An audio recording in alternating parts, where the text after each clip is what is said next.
a few of you. So welcome. Thank you so much for coming. I think you're really going to enjoy this. My name is Michelle, and I am your guide today. The theme for today's walk is Dream Big and Dare to Fail. You will be meeting 7 characters whose final resting place is here at the Aloe Catholic Cemetery, and you'll be able to listen to their stories. If you have any questions, feel free to ask. Some of them have done the research on their characters, so they might be able to fill in some information that you might have questions about. Just a few reminders. We want to keep everything safe, so let's still maintain a little bit of social distancing, of course.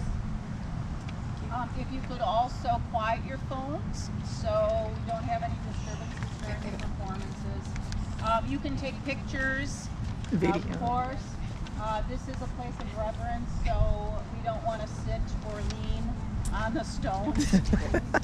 We actually had a bit of a casualty a couple years ago where somebody leaned against a stone and it went and it was not good. It was a very old stone, so it's probably bad luck. I don't know. So we are going to. It's actually a very nice walk. We're going to do kind of a circle around this part of the cemetery. We won't be going to the furthest aspect of the cemetery, which is down near Monroe. So we're going to keep it pretty close. We do have one longer hill, but otherwise it's a very nice walk. So if you'd like now to join me, that would be great. Any questions before we start? Okay. So our first person that we're meeting this evening will be Henry Fowler. So Henry Fowler. All right. So how long have you guys been doing this for? 20 years. 20 years? Yes. Oh my. So these walks have been going on for 20 years.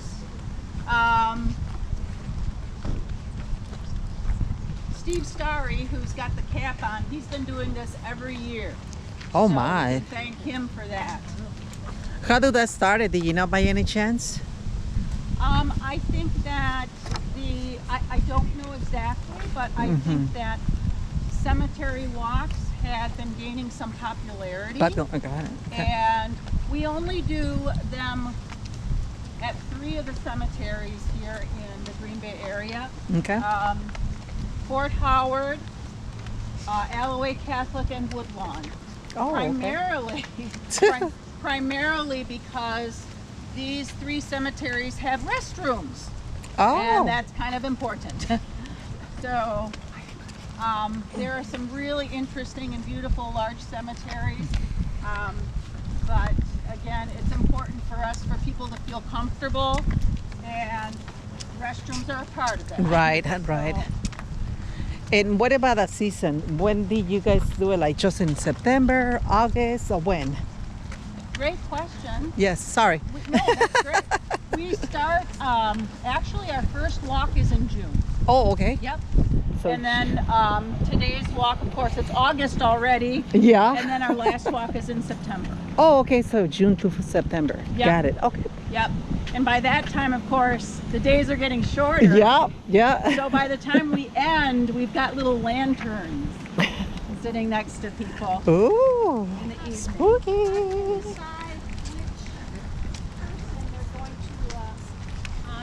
Good question. That's a really great question too. We have people that there's a really good genealogy department at UWGB, and it just happens to be people that know history a bit and know some of the characters and the standout people. And sometimes we'll ask people too, do you know anybody? Have any of your relatives? We're right here. Have any of your relatives passed on? They might have an interesting story. Right. So, all right, we're right here. All right. So we'll just gather together. Hello there, Mr. Fuller. Hello. Come around, gather around. Okay. Oops. You guys go ahead, please. Ooh, careful. Who is that? Good evening, everybody. Good My evening. name is Henry Fowler. I was born in 1871, the eldest of 15 children, to Henri and Maggie Fuller in Wittelsheim, Alsace. Now, there were all kinds of border battles going on at this time, so sometimes Alsace was in Germany, other times Alsace was in France. The times were very hard for my parents. They were farmers, raising a growing family. It came to that I would understand that the best thing I could do for my family and my parents was to give them one less mouth to feed. Oh, So at the time of my emigration, we were in Germany. German rule was not very popular. And thousands of French emigrated during this period, including my mother's brother, Uncle Joseph. And soon I would join him. Uncle Joseph, he moved to Oshkosh, Wisconsin, and then he sent a letter to my parents saying I should come join him. So I hopped on a ship in Amsterdam. When I stepped off that ship, grateful my nightmare was over. I suffered seasickness the entire 10 days it took me to get from Amsterdam to America. And I was not the only one sick. The smells of other people being sick, indescribable. I took as much time as I could being outside in the fresh air. My favorite time on that trip was at night. I would go up on the deck and look at the sky, and I would marvel at the number of stars I could see. I met a lot of other people searching for a new life too. We talked about our hopes and our dreams. Oh, we all had such big dreams. It was 1885, and I was a 14-year-old man when I stepped off that boat into the land of opportunity. I owe my Uncle Joseph so much. He took me in at Oshkosh, and he taught me English, and he sent me to high school and then to Oshkosh Normal School. Opportunities I wouldn't have had living with my parents. And after graduation, I interned as an apprentice under the well-respected Wisconsin architect William Waters. This brilliant architect was chosen later to design the Wisconsin building at the Columbian Exposition in San Francisco. I could only dream of being an important architect like him. Well, after my internship, I moved from Oshkosh up to Green Bay, where I began a short partnership with James Clancy under the firm Clancy and Fuller. 2 years after that, I started my own business. Around that same time, I got a letter from my sister saying my mother was ill. My father had died a few years earlier, and I didn't want my mother to pass without seeing her one more time. I even had a little sister I hadn't seen before, so I'd saved up a little bit of money, and it was the time to go. At first in Alsace, I visited my old hometown, said hi to Mother, and then I bicycled around Paris and the countryside and the rest of my trip. I was an amateur photographer, and I took back to Green Bay with me a large collection of pictures of scenery and architecture. I was so motivated by the buildings I saw in Europe that I couldn't wait to get back to Green Bay and start my own business. Back in Green Bay, I was becoming known as a most eligible bachelor. Friends would invite me to parties with the intent of introducing me to their sister or their cousin. I never met the right woman, though, until one day. This beautiful, golden-haired beauty from Door County walked into one of those parties. I knew then and there I was going to marry her. I married Miss Josephine Gross, June 28, 1905. We were married by her brother, Henry Gross, a judge in Green Bay. We, together, Josie and I had 4 children, 2 girls, 2 boys. Together we built our dream home at 1036 South Webster, just a block and a half south of St. Vincent Hospital. By 1907, my business was growing so rapidly I couldn't handle it all by myself. So I took on a partner, Max Schober. The new firm of Fuller and Schober became the most important architectural business in Green Bay. That's one lesson I learned from my internship with William Walters, to surround yourself with the finest talent available. My firm attracted people who could design conservative versions of the most new and fancy architectural styles and fashions. I had a lot of partners during my time in my partnership. We had Fowler, we had Max Schob, we had Edgar Berners, we had Clarence Young. Clarence Young! I think you'll meet Clarence Young next month at the Woodlawn Walk. Nice fellow. Well, our firm grew in prominence throughout the entire state of Wisconsin in the design of ecclesiastical, educational, institutional buildings and beautiful grand homes. I'm proud to say that many of the homes I designed still stand and are on the National Register of Historic Places.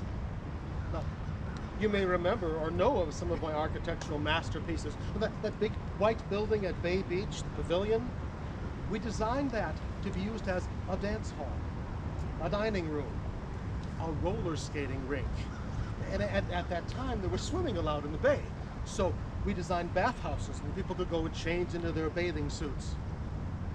I understand the thinking of allowing swimming in the bay again. That sounds good. Now, I also took careful control and records of my, we also designed a whole lot of other things. The Annunciation Church on Gray Street. The Columbus Building on Jefferson. East High School. The Green Bay Press Gazette Building. St. Vincent and St. Mary's Hospitals. And the YMCA downtown. And many others. I worked hard. But I enjoyed what I created, and I enjoyed working with other architects. I was also a member of the State Association of Architects, the 3rd Division, and I was on the Association of the Board of Regulations for Architects and Engineers. In my free time, for relaxation, I gardened. I've always loved growing flowers and tending for them, a hobby I shared with my wife. I gave generously of my time to promote gardening and parks in the Green Bay area. I even served as president of the Green Bay Parks Board. And I continuously encourage people to beautify their houses by planting flower gardens. I even give a lot of cuttings from my own garden. I also preserve very carefully most of the firm's original drawings, blueprints, photographs, correspondence, information which shows the history of our firm's existence. I think that'll come in very handy for people who want to study architecture in the 20th century in Green Bay and in Wisconsin. Now, in 1937, the year before I died, I was enrolled as a fellow in the American Institute of Architects at their meeting in Boston. Unfortunately, I was not able to make the meeting as I was on a trip to Europe at the time. Obviously, I didn't know I was going to be awarded such an honor that goes only to a few architects in the entire United States. What they do is they take a jury of fellows and they vote on who would be a member of this. And let's see, in Wisconsin, 1937, I was the 5th architect to hold that kind of a fellowship. And I was sorry, I missed the banquet. My health started to fade as my heart started having some troubles. Now, I didn't let my heart keep me from doing that which I loved. 2 days before I died, I was still working in my garden. I took my final breath, 9 a.m. at St. Vincent's Hospital, June 18, 1938. My darling wife, Josie, lived another 30 years before joining me in heaven. You know, I talk about being proud of my legacy as an architect. I'm really most proud of my legacy in my children. John, a Harvard graduate, served in World War II as a lieutenant commander. My daughters both became caring, loving teachers.